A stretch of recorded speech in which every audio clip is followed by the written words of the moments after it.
오늘부터 살펴볼 다니엘 7장부터 12장까지가 이제 다니엘서의 후반부에 해당됩니다. 어떤 면에서는 이제 1장에서부터 6장까지 진행되어졌던 다니엘의 생애 속에 있었던 나라들, 그 일들을 또다시 반복하는 것 같은 이제 그런 시기의 얘기들입니다. 지난 시간에 2장을 설교할 때에 아마 우리 성도님들께 말씀을 드렸었는데 기억하시려는가 모르겠습니다. 구약 성경은 우리가 흔히 히브리어로 기록되어져 있다. 신약 성경은 헬라어로 기록이 되어져 있다. 이렇게 얘기하지만 정확히 말하면 꼭 그렇지만은 않습니다. 우리가 지금 살펴보고 있는 다니엘서 2장 4절의 하반절부터 지난 시간에 살펴본 6장까지는 이 중근동의 당시의 국제적 표준어라 할 수 있는 아람어로 기록이 되어져 있습니다. 그래서 일부러 이제 그렇게 기록한 거죠.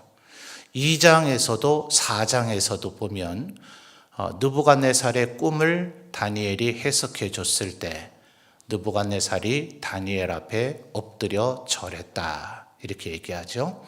그리고 심지어 4장의 이야기는 느부갓네살 왕이 7대 동안 미치광이가 되었다가 그 후에 다시 정신이 돌아와서 바벨론의 왕위를 회복을 했기 때문에 이 하나님, 나를 이렇게 미치게 만드셨다가 다시 제 정신이 들도록 만드시는 하나님만이 유일하고 참된 하나님이시니까 바벨론 제국의 모든 신민들은 오직 하나님만 섬겨라. 이렇게 느부갓네살이 이야기했다라는 것을 일부러 아람어로 기록을 한 거죠. 이것은 유대인들만 알아야 될 것이 아니라 바벨론인들 또 모압, 암몬, 에돔을 위시한 당시 이스라엘에 직간접적으로 영향을 맺고 있는 당시에 알려진 모든 세계의 사람들이 하나님이 온 우주 만물을 창조하신 창조주시다. 이것을 깨달아 알아라. 이런 의도로 일부러 아람어로 기록을 한 겁니다. 자, 그런데 오늘 7장부터는 일종의 이거는 유대인들이 아닌 하나님을 온전히 섬기겠다는 하나님의 백성된 사람이 아닌 사람들이 이 내용을 알게 되면 하나님의 백성들을 더 심각하게 핍박하고 공격할 수 있기 때문에 이 내용은 다시 히브리어로 기록한 거예요. 하나님의 백성들만 읽어서 내용을 알고 나머지 이방인들 또 하나님을 대적하는 이들 그들은 이 내용을 차라리 모르는 것이 낫겠다. 이제 이런 의도에서 히브리어로 다시 기록을 하게 됩니다. 어떤 면에서 이 내용은 느부갓네살이 첫 번째 꿈을 꾸었던 2장의 내용의 의미를 조금 더 심층적으로 해석하고 있는 내용입니다. 자, 거슬러 가서 한번 한 군데만 살펴볼까요? 2장으로 가서요.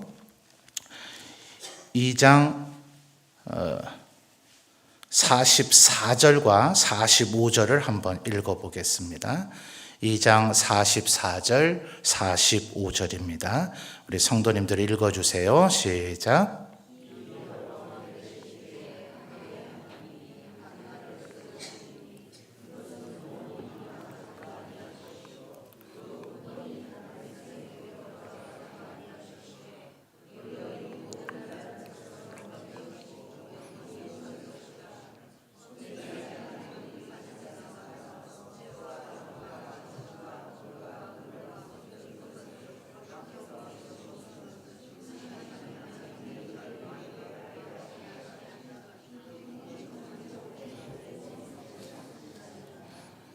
아멘.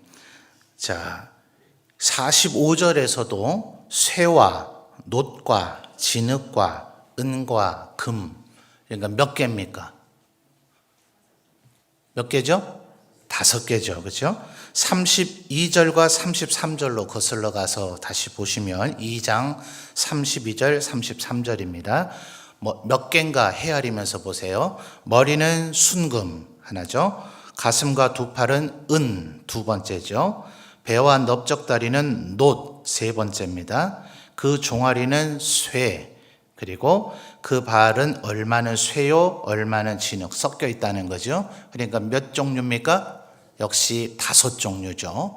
그러니까 이 말은 앞으로 이 바벨론, 느부갓네살이 만든 바벨론으로부터 시작을 해서 5개의 제국이 출현할 것이다. 그리고 나서 45절에 누가요?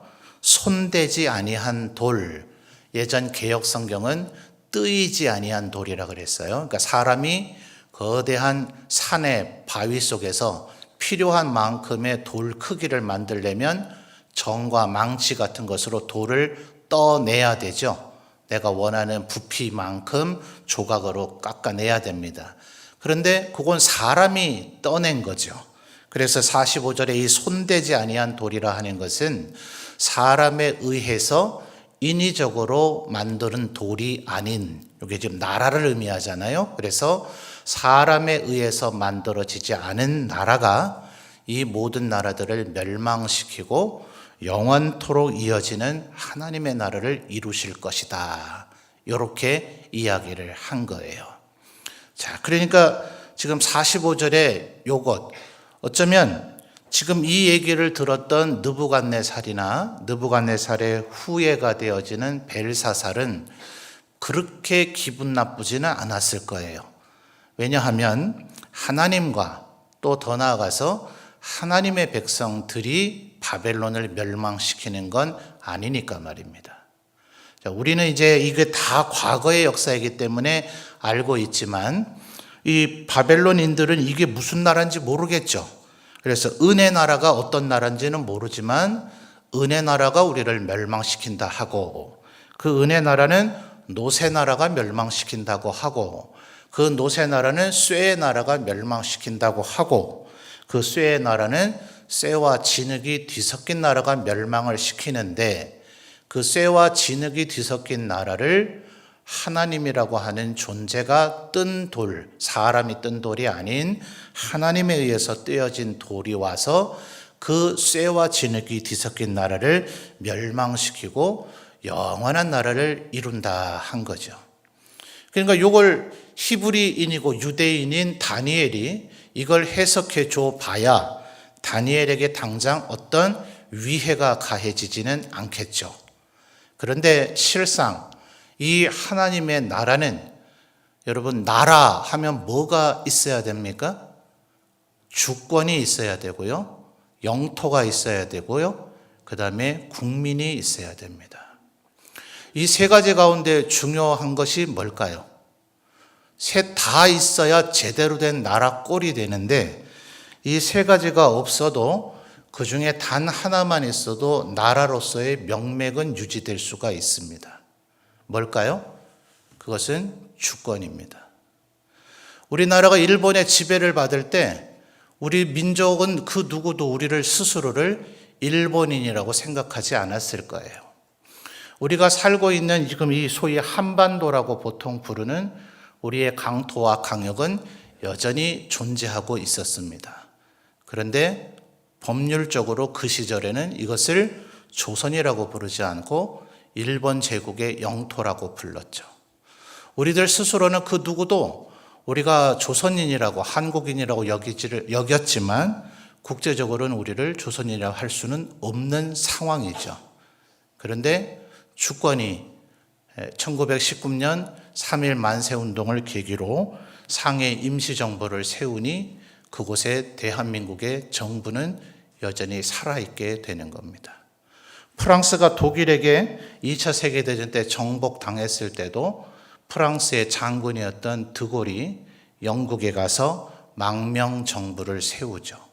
히틀러가 세우는 프랑스 영토 안에 비씨라고 하는 사람을 수반으로 세운 괴뢰 정부라는 게 있긴 있었어요. 그래서 누가 정통 프랑스냐, 그래서 영토와 국민은 우리가 갖고 있었다 하지만 너희들은 히틀러의 부역자들이 아니냐 하면서 드골, 영국의 망명에 있던 내가 진짜 프랑스를 계승하는 정부다. 그래서 독일이 멸망한 후에 다시 귀국한 드골은 결국 프랑스의 대통령이 됩니다. 그러니까 주권이 있으면 되는 거예요. 그런데 그 나라꼴이 제대로 되려면 그 백성도 있고 영토도 있어야 되겠죠. 물론 하나님의 나라는 이 물질적인 세계 속의 나라만이 아니기 때문에 영토에는 더더욱 제약을 받지 않습니다. 영적인 하나님의 영역이 바로 하나님의 더 광대한 영토이죠. 우주 만물 가운데 우리 인간이 땅을 발을 디디고 살고 있는 이 땅이 얼마나 되겠어요? 우주 전체로 하면 점 하나밖에 안 될 거예요. 하나님의 나라는 이 지구에만 국한되어 있지 않죠. 그렇기 때문에 하나님의 나라는 하나님이라고 하는 주권, 우리의 만왕의 왕이신 하나님과 하나님의 백성들 그리고 온 우주 만물을 통해서 구현이 되어지는 게 하나님의 나라입니다. 자, 그러니 사실은 오늘 우리가 읽은 7장으로 돌아와 보십시오. 그래서 7장에서 가장 많이 나오는 단어는 성도들입니다. 자, 18절 보실까요? 성경책에 표시하기를 즐겨 하시는 분은 제가 체크해 드리려니까 표시를 해보세요. 18절 지극히 높으신 이의 성도들 나오죠. 21절 내가 본즉 이 뿔이 누구와 싸웠어요? 성도들과 더불어 싸웠다. 22절 옛적부터 항상 계신 이가 와서 지극히 높으신 이의 누구요? 성도들을 위하여 원한을 풀어주셨고 때가 이름에 누가요? 성도들이 나라를 얻었더라. 또다시 부연 설명합니다. 25절에 그가 장차 지극히 높으신 이를 말로 대적하며 또 지극히 높으신 이의 누구를요? 성도를 괴롭게 할 것이며 또 그가 또 때와 법을 고치고자 할 것이며 마지막 또 다시 나오죠. 성도들은 그의 손에 붙임받아 한때와 두때와 반때를 지나리라. 이렇게 이야기를 하고 있는 건데요. 17절과 18절을 보시면 19절부터는 실제로는 네 번째 왕에 대한 얘기가 집중되어 있긴 합니다. 그런데 17절에 이 네 큰 짐승은 세상에 일어날 네 왕이라 하면서 미래의 일이지만 18절에 지극히 높으신 이의 성도들이 나라를 얻으리니 미래형이죠. 나라를 얻으리니 얻었느니라 얻었고가 아니라 얻으리니 되어 있잖아요. 그 누림이 영원하고 영원하고 영원하리라 했으니 언젠가 하나님의 나라가 이루어질 것인데 17절과 18절의 표현은 첫째, 둘째, 셋째 왕의 시대에도 성도들이 있다는 말입니까? 없다는 말입니까? 있다는 말이죠. 그러니까 결국은 우리가 왕국을 세우는 건 아니에요. 하나님에 의해서 사람에 의해서 뜨이지 아니한 돌, 아까 2장 45절에 나왔죠. 하나님의 권세와 주권과 능력이 이 나라를 세우게 될 것인데 그 나라의 국민들은 지금도 이 먼 옛날에도 존재하고 있단 말입니다. 예수님께서 뭐라 그러셨죠? 제자들이 와서 하나님의 나라는 어디에 있습니까? 그리고 언제 임합니까? 하니 예수께서 뭐라 그러셨어요? 하나님의 나라는 여기 있다 저기 있다 말할 수 있는 것이 아니라 너희 가운데에 있다. 이 너희는 누굽니까? 예수 그리스도를 주로 고백하는 이들. 그들이 바로 이 바벨론의 시대로부터 이 로마 시대 때까지 언제나 있었고 지금도 여전히 있다 이 얘기입니다. 자, 우리 2장에서 지금 살펴볼 때 금과 은과 놋과 쇠와 그리고 쇠와 진흙이 뒤섞인 몇 가지라 그랬죠? 5가지라 그랬죠. 그런데 오늘 7장에 등장하는 시대는 몇 시대입니까? 4시대밖에 되지 않죠. 성경이 틀린 게 없대더니 틀렸네요? 그렇습니까? 왜 4개라고 얘기를 했을까요? 그리고 그 4나라가 도대체 뭔가 15, 16절을 보면 다니엘이 본인이 꾼 꿈에 굉장히 번민했다. 15절 하반절에. 그리고 그 내용을 너무나 알고 싶어서 근심을 하게 됐죠. 그러니 하나님 곁에 모셔 선자들 하나한테 나아가서 천사겠죠. 천사에게 가서 이 진상을 좀 알려달라 하니 17절에서 이 천사의 설명은 뭡니까? 단 한 줄밖에 안 돼요. 이 네 큰 짐승은 세상에 일어날 네 왕이다. 이렇게 한 줄밖에 설명 안 해요. 아마 우리 성도님들 4절부터 8절까지 읽으면서 궁금증이 굉장히 많지 않겠습니까? 그죠? 사자 같은 데 독수리 날개 있다는 나라는 도대체 이게 무슨 나라인가? 또 두 번째, 곰 같은 나라는 또 뭔가? 6절에 세 번째 나라는 표범 같은데 날개는 4개나 달렸고 또 머리가 4이나 있는, 세상에 이런 짐승이 어딨나? 아마 갖가지 궁금한 부분들이 있을 거예요. 이게 정말 어마어마하게 중요한 것이라면 천사는 다니엘의 궁금증에 상세한 설명을 했을 겁니다. 그런데 17절에 천사가 뭐라고 얘기했다고요? 이 네 큰 짐승은 세상에 일어날 네 왕이다. 근데 분명히 2장에서 5 왕이어야 되잖아요. 왜 4개라고 얘기를 했을까요? 자, 2절을 다시 한번 거슬러 가서 보죠. 다니엘이 진술하여 이르되 내가 밤에 환상을 보았는데 하늘에 뭐죠? 네 바람이 큰 파도로 몰려 불더니 큰 짐승 4이 바다에서 나왔다. 요 숫자가 중요합니다. 이것이 그대로 계시록에 적용이 되는데요. 계시록에서 7이 많이 나와요. 7 인을 뗐다. 7 나팔을 불었다. 그리고 7 대접을 이 땅에 쏟아 부었다 하는데 그 7 인을 뗄 때 첫째부터 떼기 시작할 때 4가지가 하나의 패턴을 갖고 5번째, 6번째, 7번째는 약간 다른 얘기를 합니다. 그리고 7번째 인을 떼면 7 나팔이 등장돼요. 별도 얘기가 있는 게 아니라 그 7인 자체가 7 나팔을 불러옵니다. 그래서 첫 번째부터 4번째 나팔이 불 때까지가 4개의 패턴이 나타나고 5번째, 6번째 나팔은 뭔가 다른 얘기를 하면서 또 7번째 나팔이 울려 퍼지자 7개의 대접이 준비돼요.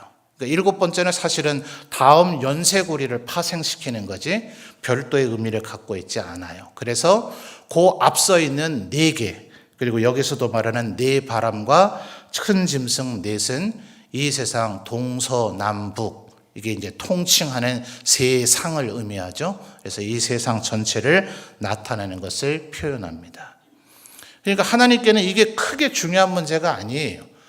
바벨론, 메데, 파사, 헬라, 로마, 이 5개의 시대를 5개로 표현을 하든 아니면 흔히 신학자들은 요 문제점을 2번째, 메데와 파사는 한 시대로 보는 감이 있습니다. 왜냐하면 지금 6장에서 나타났던 이 다리오 왕 기억하십니까? 5장 31절로 가서 보면 메데 사람 다리오가 나라를 얻었는데 이때 다리오는 62세였고 불과 얼마 되지 않아서 6장 28절 다리오 왕의 시대와 바사 사람 고레스 왕의 시대로 급격히 흡수 통합됩니다. 그러니까 원래 이 메데는 바벨론 시대에도 실제 존재했어요. 그러나 바벨론에 의해서 통제받는 국가였습니다. 그리고 바벨론의 왕 느부갓네살의 아내는 메데의 공주입니다. 그러니까 결혼 동맹을 통해서 어느 정도 속국화되어져 있는 게 메데였는데 메데는 그것이 좋아서 한 일이 아니겠죠. 자기의 딸을 이 바벨론의 왕비로 시집을 보낸 것은 일종의 인질입니다. 그러니까 메데는 얼마나 바벨론에게 원한이 깊겠어요?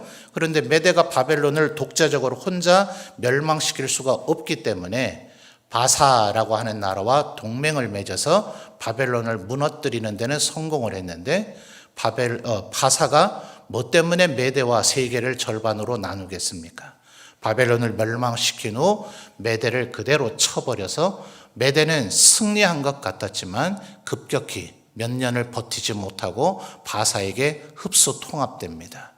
그러니까 이 나라는 독자적인 세대를 가지고 있었다 해도 되지만 그냥 바사와 함께 연합정권 정도로 표현해도 틀린 얘기는 아니란 말입니다. 그래서 세계사에 관심을 갖고 있는 분들이 잘 찾아보시면 메데라고 하는 이 국가에 대해서 역사적인 기록과 근거가 좀 희박합니다. 그래서 성경의 무호성을 믿지 않는 자기가 기독교인이라 하는데 성경에 틀린 게 있다고 말하는 인간은 도대체 그 논리 구조가 뭔지 모르겠어요. 그럼 하나님은 왜 믿는지, 믿을 수는 있는지 모르겠는데, 하나님은 믿는다 하면서 성경이 틀린 부분이 있다고 생각하는 이들이 기독교권 안에 있기는 있습니다. 소위 자유주의 신학자들이라는 이들이 그들인데, 그들은 메대는 실제 존재하지 않았던 나라로 생각하기도 합니다. 우리 성도님들은 다니엘 2장의 기록에 틀림이 없음을 믿습니까?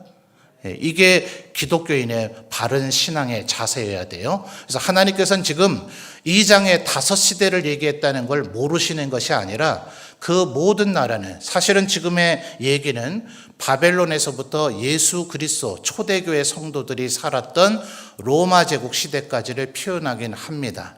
자, 그런데 여러분, 예수님께서 부활 승천하시고 나서 초대 교회가 생성되고 난 이후로부터 지금 2025년까지 이런 나라들이 또 있었을까요? 없었을까요? 바벨론이 부활한 건 아닙니다. 바사가 부활한 건 아니에요. 헬라 제국이 부활한 건 아니고 로마 제국이 부활한 건 아니지만 사자 같고 독수리 날개 같은 게 달려있는 것 같은 그런 아주 흉폭한 나라가 있었을까요? 없었을까요? 곰과 같아서 5절을 보십시오. 곰과 같아서 입에 갈빗대 3개를 물었대요. 시컷 먹은 거 아닙니까? 우리 사람으로 비유하면 갈비 3인분 먹은 거예요. 먹을 만큼 먹었잖아요. 그런데도 계속해서 먹으려고 해서 5절 하반절에 일어나서 많은 고기를 먹으라. 끝없는 탐욕을 가지고 있는 나라입니다. 6절에 표범이 근본적으로 빠르죠. 지구력이 없는 동물이다 이렇게 얘기하지만 사자, 호랑이 뭐 이런 맹수들과 해서 아마 100m 달리기 하면 표범이 제일 빠를 겁니다. 단기 속도는 얘가 제일 빨라요. 그런데 거기에 심지어 새의 날개까지 4개나 달렸어요. 새들이 보통 날개는 몇 개입니까? 2개여야 되잖아요. 그런데 날개나 4개나 달렸으니까 얼마나 빠르겠어요. 그런데 안타깝게도 머리가 넷입니다. 머리가 넷이면 어떻게 될까요? 서로 분열되고 싸웁니다. 그래서 이것은 헬라의 알렉산더 대왕이 얼마나 급격하게 마게도냐에서, 원래 정통 그리스가 아니에요. 그리스 입장에서는 변방 오랑캐밖에 되지 않는 마게도냐 출신의 알렉산더가 그리스 연맹을 장악하고 그리고 급격히 지중해를 정복한 뿐만 아니라 바벨론을 거쳐서 인도까지 정복하러 갑니다. 그런데 하나님에 의해서 저주를 받은 바벨론으로 수도를 옮기려고 하다가 젊은 33살의 나이에 죽어버립니다. 안타깝게도 아들이 없어서 장군 4명에 의해서 그 제국이, 급격하게 빠른 속도로 만들었던 제국이 쪼개집니다. 6절의 얘기와 너무나 흡사하죠? 그래서 이 6절은 헬라 제국을 가르치는 것이다. 이제 이렇게 보는 거예요. 그러니까 나름의 해석이 다 있지만, 다시 17절로요. 천사가 이것에 대해서 상세하게 설명을 한다고요? 안 한다고요? 안 한다고요. 이런 나라는 실제로는 바벨론, 메데파사, 헬라, 로마를 가리키는 거지만 이런 나라들은 그 이후에도 지금도 끊임없이 이 지구상 어디에는 이런 악한 나라들은 여전히 존재하고 있고, 그 나라에 누가 있다고요? 하나님의 심판을 기다리고 있는 성도들이 있다는 거예요. 그래서 지금 이 다니엘에게 다시금 이 환상을 또다시, 이미 느부갓네살의 꿈을 해석해 주면서 이 얘기 다 봤잖아요. 받고 다니엘이 그걸 해석을 했잖아요. 그런데 오늘 1절을 다 보시면, 다시 보시면 다니엘이 침상에서 새롭게 꿈을 꾼 거예요. 이제는 금덩어리가 아니고 은덩어리가 아닌 짐승의 형태로 본 이것은 또 다른 의미로는 이 세상에 존재하는 모든 나라들은 짐승의 나라와 같다. 여러분, 가끔 TV, 언론, 뉴스를 볼 때마다 그런 생각이 들지 않습니까? 이게 지금 짐승들이 사는 데야, 인간이 사는 데야, 어떻게 저런 짓들을 할 수가 있지? 그죠? 이게 인간의 본질입니다. 때로는 우리나라 안에 이런 안타까운 모습이 나타나기도 하고, 어느 나라, 다른 나라, 어떤 나라, 여러분이 생각할 때 아무리 문명 국가인 것 같고 문화적인 나라인 것 같고 대단한 교양을 갖춘 나라인 것 같은 나라라 할지라도 때로는 짐승 같은 짓들을 하는 일들이 그 나라에서 벌어지기도 합니다. 그래서 우리는 로마서 1장에서부터 3장까지의 대전제를 다시 떠올릴 수 있죠. 이 세상에 의인이 있습니까? 없습니까? 없다. 이 세상에 출현한 모든 나라는 우리가 볼 때는 대단히 좋은 나라 같지만 그 모든 나라는 실상 짐승의 나라에 불과하다. 자, 그런데 이 마지막 시대에 이 네 번째 짐승은 굉장히 무서운 나라라고 다니엘도 지금 되게 두려워하고 있죠. 그리고 보시면 원래 10개의 뿔이 있는데 20절을 볼까요? 이 나라에 원래 10개의 뿔이 있어요. 그런데 그 가운데 한 뿔이 새롭게 11번째 뿔인 거죠. 새로운 뿔이 돋아났는데 그 뿔이 새 뿔을 빠지게 만들어 버립니다. 새 뿔을 죽인 거죠. 그리고 이 뿔에는 신기하게도 눈도 있고 말할 수 있는 입도 있어요. 자, 여러분, 뿔은 어떤 모양으로 생겼을까요? 뭐 짐승마다 뿔이 다르죠. 염소 뿔의 모양도 다르고 소의 뿔도 다르고 뭐 다 뿔들이 제각각 다른데 앞으로 한번 보실까요? 아마 일반적인 짐승의 뿔은 이런 식으로 생겼을 거예요. 그죠? 조금 타원형으로 이렇게 굽어져 있고 끝은 주로 어떻습니까? 뾰족하죠. 요 모든 뿔들의 공통 모양을 만들면 결국 삼각형이 됩니다. 떠오르는 게 있으실까요? 이집트의 피라미드가 이렇게 생겨져 있죠. 그리고 이집트의 최고의 신, 이 라 신입니다. 그래서 이집트의 왕들은 라의 아들이기 때문에 바로가 됩니다. 그러니까 이 신의 모양이 눈동자로 되어 있어요. 자, 눈동자는 뭐를 할 수 있을까요? 온 세계를 다 볼 수가 있죠. 사람의 마음도 꿰뚫어 보고 모든 것을 하는, 마치 하나님처럼 전지한 존재를 상정한 게 이것입니다.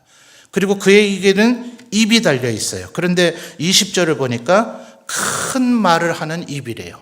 자, 큰 말은 뭘까요? 목소리가 엄청 큰 것일까요? 사람들에게 영향력을 많이 미치는 것을 얘기합니다. 이 존재가 말을 한번 하면 아무도 귀담아 듣지 않는다면 그 말은 큰 말이 아닙니다. 그런데 어설픈 것 같고 대도하는 소리인 것 같고 엉터리 소리인 것 같은데도 수많은 사람들이 그의 말을 귀를 기울이면 이걸 큰 말이라고 하는데, 그래서 여러분, 대형교회 목사라고 해서 좋은 목사라고 착각하시면 안 되는 거예요. 성경에서는 언제나 큰 말을 해서 사람들을 많이 끌고 모으는 존재는 거의 대부분 악한 존재입니다. 오직 예수 그리스도를 제외하고서는요. 자, 지금 20절에 얘기하고 있는 이 큰 눈이 있고 큰 말을 하는 입이 달려있는 이 뿔, 이것은 지금 하나님을 얘기하거나 예수님을 얘기하는 걸까요? 악한 존재를 얘기하는 걸까요? 악한 존재를 얘기합니다. 4장의 얘기를 아까 제가 했는데요. 느부갓네살이 자기 스스로 미치광이가 됐다고 생각했을 기간이 언제였습니까? 7때였어요. 자, 25절 하반절을 볼까요? 성도들은 그의 손에 붙임 바 되어서, 숫자 계산해 보시겠어요? 한 때와 두 때와 반 때입니다. 모두 합하면 몇 때죠? 3때 반입니다. 3때 반은 몇 때의 절반일까요? 7때의 절반이죠. 이 말은 불완전하다는 것을 상징하고 있는 겁니다. 그러니 이 악한 짐승들, 그게 바벨론이든 메데파사든 헬라, 로마든 또 지난 20세기는 공산주의든 지금은 혹시 이슬람이나 동성연애자든 하나님의 백성 성도들을 아무리 괴롭히고 괴롭혀 봐야 그들이 성공해요? 못해요? 못한단 말입니다. 그들의 능력은 모든 것을 다 보는 것 같고 큰 말을 하는 것 같지만 결국은 한 때, 두 때, 반 때, 3때 반밖에 되지 못해서 하나님이 느부갓네살을 완전히 쓰러뜨렸다가 다시 일어나셔서 하나님 앞에 절대적으로 굴복하게 만드는 7때의 절반밖에 못 된다. 이 세상의 악한 짐승들의 세력, 마귀의 세력은 아무리 강력한 것 같아 보이나 그들은 결국 그들이 하는 모든 시도를 실패할 것이다. 그때마다 성도들이 때로 괴롭힘을 당하기도 합니다. 25절에 그렇게 되어 있죠.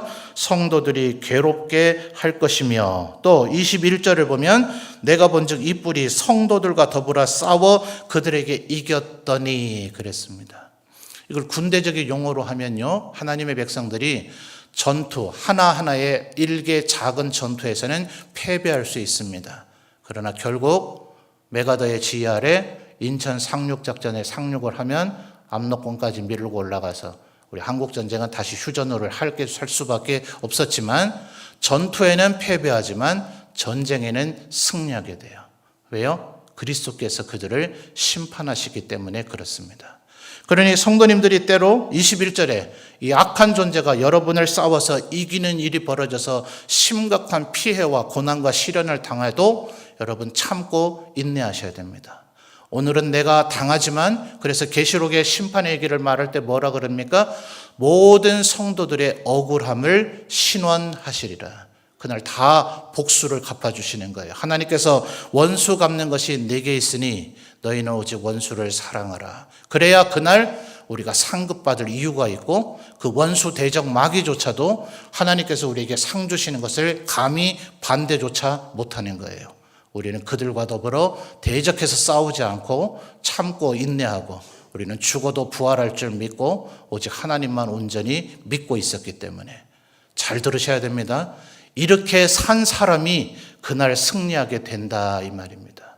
내가 싸울 줄 모르는 줄 아는가? 이래가지고 같이 붙어서 싸우고, 너만 죄질 줄 아는가? 나도 다 할 줄 알아 이러면서 수단 방법 가리지 않고 그들과 싸워 이기면 이 세상에서는 작은 승리를 거두었을지 모르나 하나님의 백성의 반열에서 이탈되어져서 쫓겨나 슬피 울며 이를 갈미 있게 되리라 하는 꼴이 돼버린단 말이에요. 그러니 이 세상에서 우리가 무슨 일을 당할지라도, 짐승의 국가를 경험할지라도, 짐승과 같은 존재들에게 핍박과 환난을 당할지라도 우리는 오직 하나님의 말씀에 순종하는 인내하는 사람들. 그래서 다니엘에게 이 꿈을 꾸게 하시는 거예요. 지금 다니엘과 포로로 끌려온 이스라엘 백성들이 꼴이 어떨까요? 아니, 분명히 느부갓네살에게 그런 꿈을 꾸게 하셔서 느부갓네살이 다니엘에게 절했대던데 왜 아직도 우리는 괴로운 거지? 왜 아직도 우리를 괴롭히는 거지? 다시 꿈을 꾸게 하시는 거예요. 바벨론의 시대로 끝이 아니다. 너희와 너희 후손들, 하나님의 백성들, 성도들은 이 고난의 시기를 견뎌내야 된다. 너희와 너희 후손들도 때로는 괴로울 것이다. 때로는 너희들에게 핍박이 올 것이다. 때로는 너희를 괴롭게 하는 자들이 있을 것이다. 그러나 그들의 모든 시도는 한때, 두때, 반때밖에 되지 못해서 그들의 모든 시도는 실패하게 될 것이다. 그러면 언제, 누가요? 그래서 7장 9절에서부터 13절의 환상을 하나님께서 또다시 보게 하시는 거예요. 7장 9절을 보면, 자, 9절을 한번 우리 성도님들 보십시오. 이미지가 어떤 색입니까? 9절, 내가 보니 왕자가 놓이고 옛적부터 항상 계시니가 좌정하셨는데 그의 옷은 희기가 뭐 같아요? 눈 같고, 그의 머리털은 깨끗한 뭐 같습니까? 양의 털 같고, 그의 보좌는 불꽃인데, 우리 한글로는 불꽃이라 되어 있으니 노랑 불꽃도 있고 빨강 불꽃도 있고 파랑 불꽃도 있죠. 자, 지금 제가 온도 숫자로 얘기한 겁니다. 노랑 불꽃이 제일 온도가 낮죠. 그거보다 온도가 더 높아지면 빨강 불꽃이 되죠. 그거보다 온도가 더 높아지면 파랑색, 가스레인지 켜보시면 아시죠? 그 불꽃색이 됩니다. 그거보다 더 고도의 온도가 되면 거의 투명색에 가까운 흰색이 되어져 버립니다. 태양빛이 거의 그러하죠. 한여름에 정오에 태양을 한번 쳐다보십시오. 그 색깔을 무슨 색깔로 도화지에 크레파스로 칠해야 되겠습니까? 색칠할 수가 없죠. 거의 흰색에 가까운 색이 되어져 버리니까요. 지금 9절 하반절에 그의 보좌는 불꽃이요 그의 바퀴는 타오르는 불. 이 불도 또한 그 색깔의 불입니다. 온통 무슨 색이요? 거의 투명에 가까운 밝은 흰색입니다. 요한계시록 1장을 나중에 가서 참고로 보시면 거기서 또다시 요한 사도가 성부와 성자를 보게 되는데 모든 색깔이 이 색깔입니다. 그러니까 지금 다니엘이 보고 있는 것은 먼 훗날 요한 사도가 보게 되는 9절에 옛적부터 항상 계시니, 13절에 또 나오죠. 옛적부터 계시니, 계속 22절에 옛적부터 계시니 성부 하나님을 얘기합니다. 이 옛적은 태초에 하나님이 천지를 창조하시니라 할 때 그 태초와 동일한 어휘입니다. 바로 성부 하나님을 나타내는 거예요. 그보다 더 중요한 것은 13절에 나타난 존재입니다. 내가 또 밤 환상 중에 누구요? 인자 같으니. 바로 요 표현 때문에 예수께서 자기 자신을 가르치실 때 언제나 인자라고 하셨습니다. 사람의 아들. 그래서 영어식으로 우리는 정관사가 없기 때문에 그런데 영어식으로 하면 the son of the man 앞에 son과 man에 다 더를 붙여야 됩니다. 그 사람의 그 아들 바로 예수 그리스도만 오직 가르치는 그 말입니다. 우리 같은 일반 사람의 아들이 아닌 바로 예수 그리스도인데 14절을 보시면 이 예수 그리스도에게 하나님께서 모든 권세를 주셔서 이 예수님을 통해서 하나님의 나라를 이루시는 거죠. 어떤 일을 통해서요? 십자가와 부활을 통해서.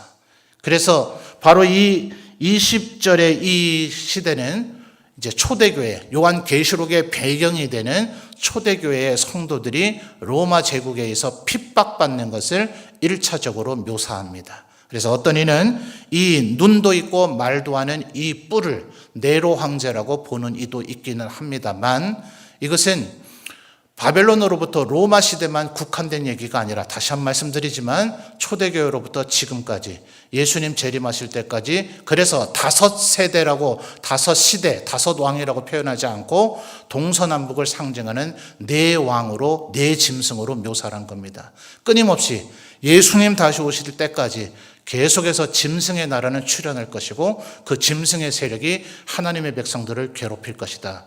그러나 끝까지 참고 견뎌내라. 결국은 하나님의 백성이 승리할 것이다. 그 나라만이 영원하리라. 그래서 18절에 지극히 높으신 이의 성도들이 나라를 얻으리니 그 누림이 어때요? 영원하고 영원하고 영원하리라 라고 이야기하고 있는 겁니다. 우리 성도님들은 영원한 하나님의 나라의 백성입니다. 이 사실을 꼭 기억하시고 힘과 용기를 내시는 우리 성도들이 되시기를 바랍니다. 자, 제가 지금 18절부터 계속 성도들을 찾아드렸잖아요. 그런데 27절을 마지막으로 보시면 나라와 권세와 온 천하 나라들의 위세가 지극히 높으신 이에 그다음 뭐라 그럽니까? 거룩한 백성이 나왔죠. 요 거룩한 요 단어가 지금 제가 찾아드린 18, 21, 22, 25절에 나온 성도들이라고 하는 단어와 정확히 똑같은 단어입니다. 그러면 27절에서 거룩한 요걸 그냥 성도들이라고 번역했으면 되지 요걸 거룩한이라고 번역해 놓고 그 뒤에 백성이라고 하는 별도의 단어를 쓴 이유가 뭘까요? 바로 정한 수가 차게 될 때에 하나님의 심판이 완성되는 것을 이미 우리에게 보여주고 있는 겁니다. 요한계시록 기억하십니까? 어느 지파가 12,000명, 어느 지파 12,000명. 그래서 이단들의 단골 메뉴죠. 14만 4천 명이 있더라. 여기서 끝나면 이단이에요. 그런데 그 뒤에 요한 사도가 또 뭘 봤습니까? 14만 4천 명만 있는 게 아니라 그 누구도 능히 헤아릴 수 없는 수많은 하나님의 성도들이 있더라. 모든 족속과 백성과 방언과 나라, 이 세상의 온갖 나라를 표현한 또 몇 가지 표현이었어요? 4가지죠. 그래서 5시대 필요 없이 4짐승으로 표현한단 말입니다. 온 세상에 모든 시대에 모든 영역 속에서 어디에나 있는 성도들, 그 하나님의 백성들이 다 모여지게 되는 하나님께서 창세전에 선택한 그 정한 숫자가 차게 되는 그날 주님께서 이 땅에 도래하셔서 하나님의 나라를 건설하시고 모든 짐승의 세력들을 멸하실 것이다. 그러니 우리는 그 나라를 믿고 바라봐야 되죠. 그리고 견디고 참아야 되죠. 비록 오늘 짐승 같은 자들을 여전히 보게 된다 할지라도 우리는 하나님의 백성으로서 하나님 앞에 오직 영광만 돌리며 살아야 된다. 이 사실을 마음에 꼭 기억하시고 인자 같으시니 바로 인자이신 예수 그리스도께서 이 일을 이미 시작하셨고 끝내 이 일을 이루실 것이다. 이 믿음 속에 살아가시는 우리 모든 성도들이 되시기를 바랍니다.